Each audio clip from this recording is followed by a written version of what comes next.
Bom, eu tenho uma resenha enorme que eu nem terminei de escrever pro ano que vem, mas eu não queria terminar o ano sem uma resenha de fim de ano. Então é hora de vermos mais uma obra fanática cristã!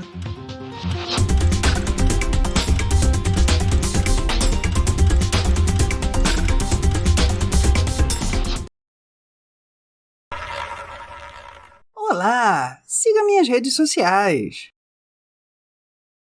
Fazendo pesquisas pro Google, eu consegui uns troquinhos e resolvi comprar esse mangá cristão, Rei Davi III. E o que seria melhor para um Natal e Ano Novo seculares que se divertir com esse tipo de história? E só pra deixar claro, eu não vou rir dessa religião em particular, eu só acho esse tipo de fanatismo hilário. Talvez seja só eu, mas quando eu vejo o pessoal que dá audiência pra Record surpreso porque eles mostram Maria com múltiplos filhos, ou católicos como satanistas, eu só posso rir. O irmão de vocês é o Messias.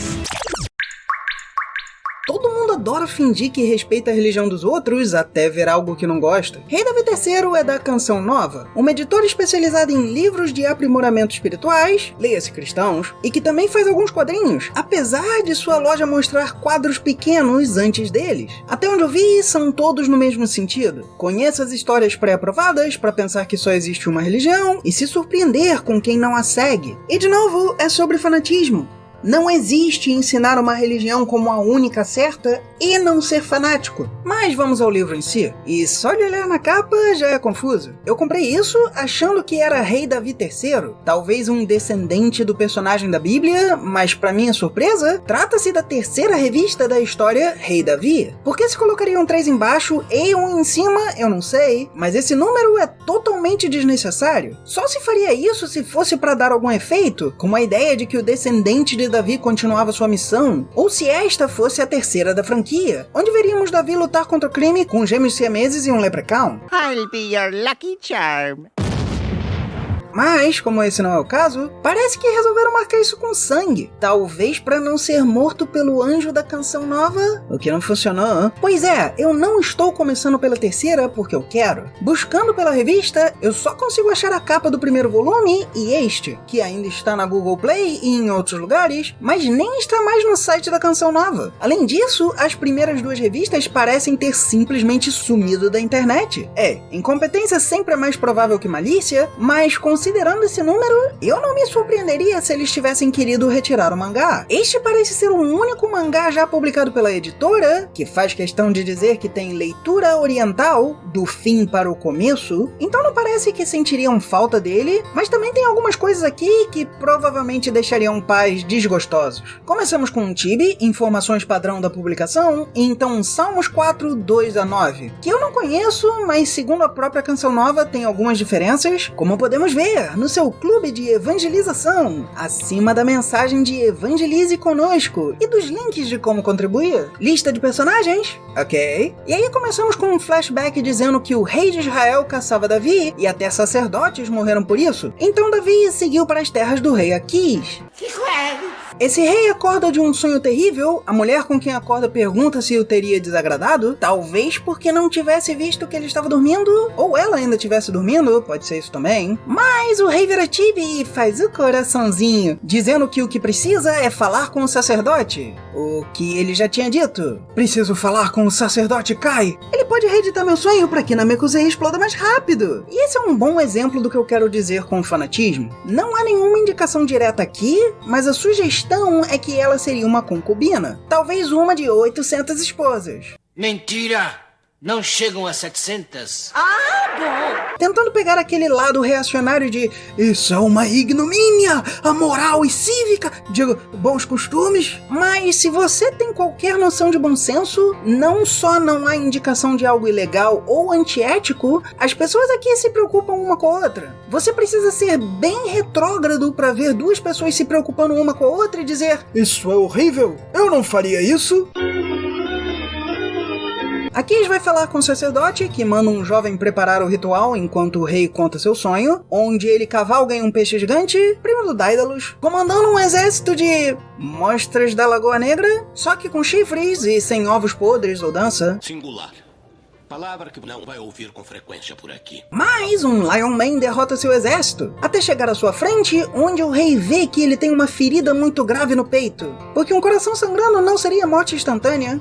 É sonho. Nem era pra ele ter visão de raio-x. E quando ele se aproxima, ele se curva à sua frente. Então o sacerdote, em um instante de vamos forçar o contraste para não verem minhas mãos quebradas, diz que vai consultar seu deus, o que requer um sacrifício. Mas em vez de 8 estrelas para chamar uma tartaruga caranguejo, ele apunhala um cara. E aí eu me pergunto, o garoto colocou ele ali? Esse cara tá dopado pra não tentar sair? Eu suponho que tudo isso possa ser um sistema já pronto. O garoto vai pra um soldado e manda trazer alguém pra uma cama com amarras que não parecem ter onde fechar ou abrir e que só seguram o pescoço e a testa. O sacrifício era pra ser o olho dele? E isso é na sala onde ele encontrou o sacerdote? Esse mangá se passa na Terra Sem Fundos, onde ter esferas e linhas passando pode ser um teleporte ou só preguiça mesmo. O sacrifício faz Dagon encarnar no sacerdote, dizendo que os peixes são ele e as forças que o rei ganhou dele, e o leão era Davi que o serviria, para então sair do sacerdote sem parecer mais um peixe. E esse talvez seja o motivo de não se importarem de tirar o mangá da loja e da internet. Eles acabaram de mostrar um sacrifício humano para explicar um sonho. Se o rei mostrasse não se importar com a vida do sacrifício, ou se importar mais com a dele, ou mesmo se ele se mostrasse mais preocupado ao longo disso tudo, o sonho poderia ter sido algo maior.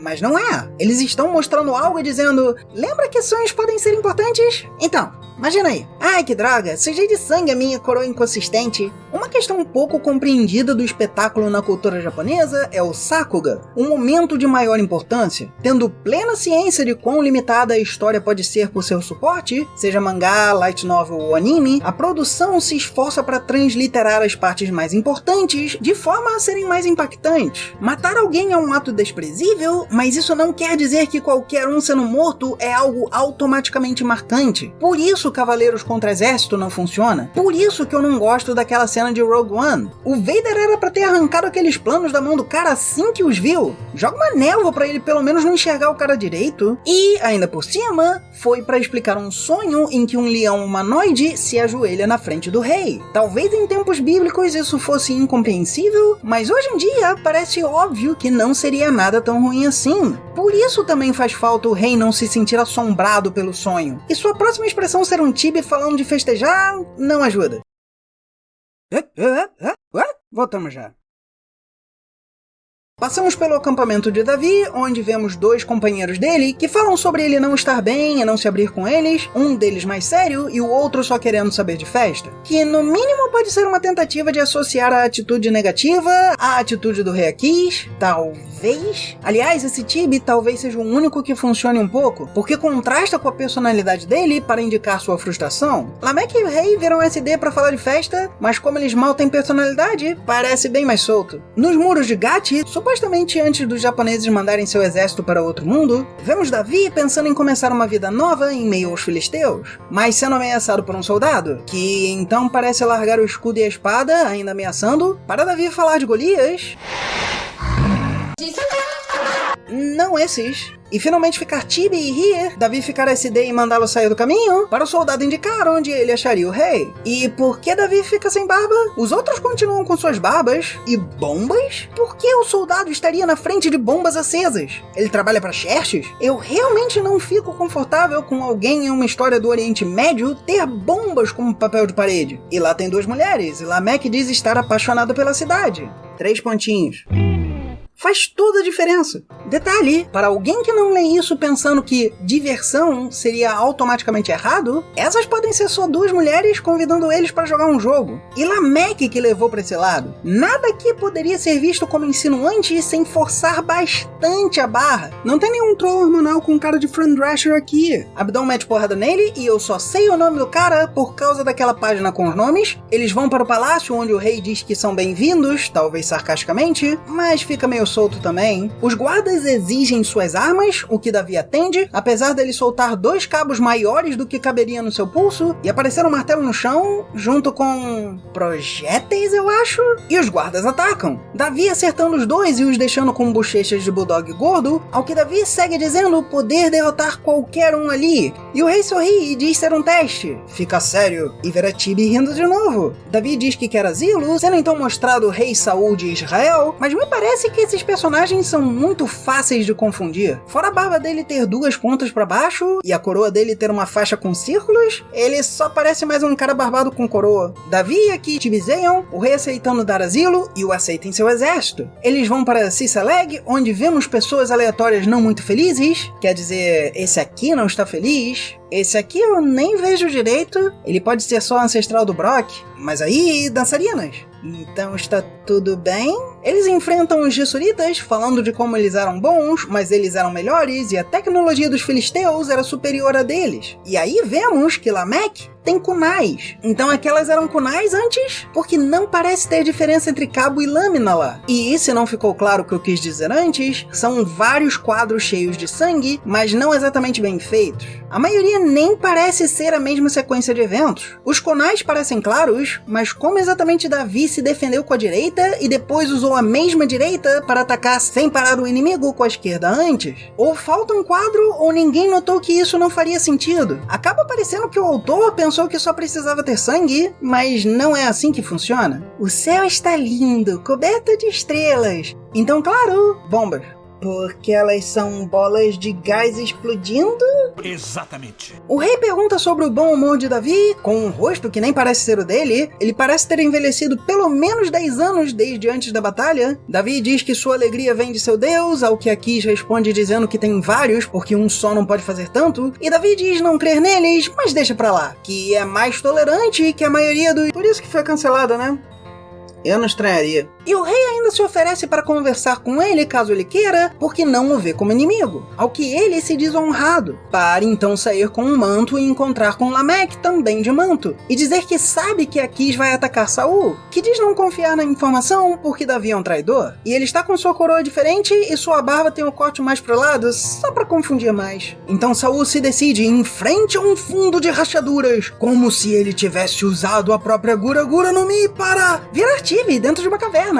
É claro. Lá ele acha uma bruxa fazendo cosplay de um drink no inferno e diz que não importa o preço, ele quer que ela romanceie uns necro. E depois de uma imagem muito boa dela começando a usar seus poderes e uma não tão boa em que ela parece um recorte em cima de uma forminha de doce de cabeça pra baixo, ela traz o necromancinho que ele queria, Samuel. Saul diz que Deus o abandonou, Samuel diz que ele saiu do caminho de Deus e Saul parece alegre. Enquanto isso, Davi enfrenta os amalecitas. Abdon diz que sabe que Davi não está bem, ele diz que está. Aquis diz que queria Davi na batalha contra Israel, mas os outros príncipes não querem Davi lá. E aí Tibis para deixar claro que eles acham que Davi o trairia. Mas aí Davi diz que quer ajudar Saul. Então, eles estão certos. O herói quer trair o rei que o acolheu. E por fim, cidadãos de Sisaleg dizem que foram atacados pelos amalecitas. E Davi decide ir defender a cidade e deixar Saul na mão de Deus. E honestamente, não tem muito aqui. Temos rituais sobrenaturais que não mudam nada, lutas que não mudam nada, suposto drama que não muda nada. E a parte mais interessante foi o autor desenhar Davi com um nariz largo para associar a imagem dele ao do leão. Todo o resto é vazio e inconsequente. A não ser que isso tenha sido feito para alguém que já sabe como a história vai se dar, não tem desenvolvimento nenhum. Todo o conflito se resume a Davi querer ajudar Israel, mas não conseguir. Todo o resto é no máximo momentâneo. E eu simplesmente não entendo como foi dada mais atenção a uma cena de luta entre soldados soltos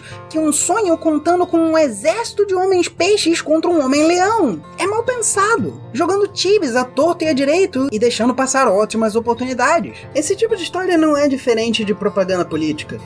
É só uma pessoa se fechando em uma sala para dizer que o eco concorda com ele. Bom, esse é um final apropriado para um ano terrível como 2020, cheio de pessoas ouvindo os próprios ecos. Tenha um Feliz Natal e um próspero Ano Novo, cada um em sua casa. Com sorte, ano que vem as pessoas começam a cooperar uma com as outras. E se você gostou, toque no sininho.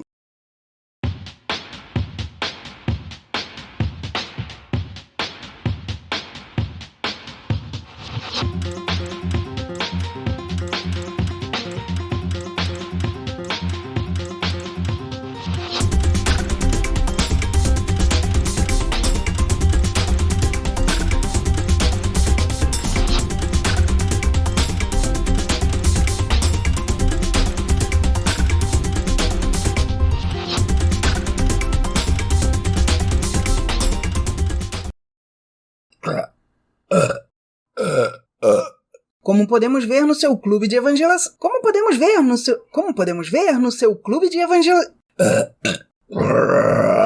E, por fim, cidadãos.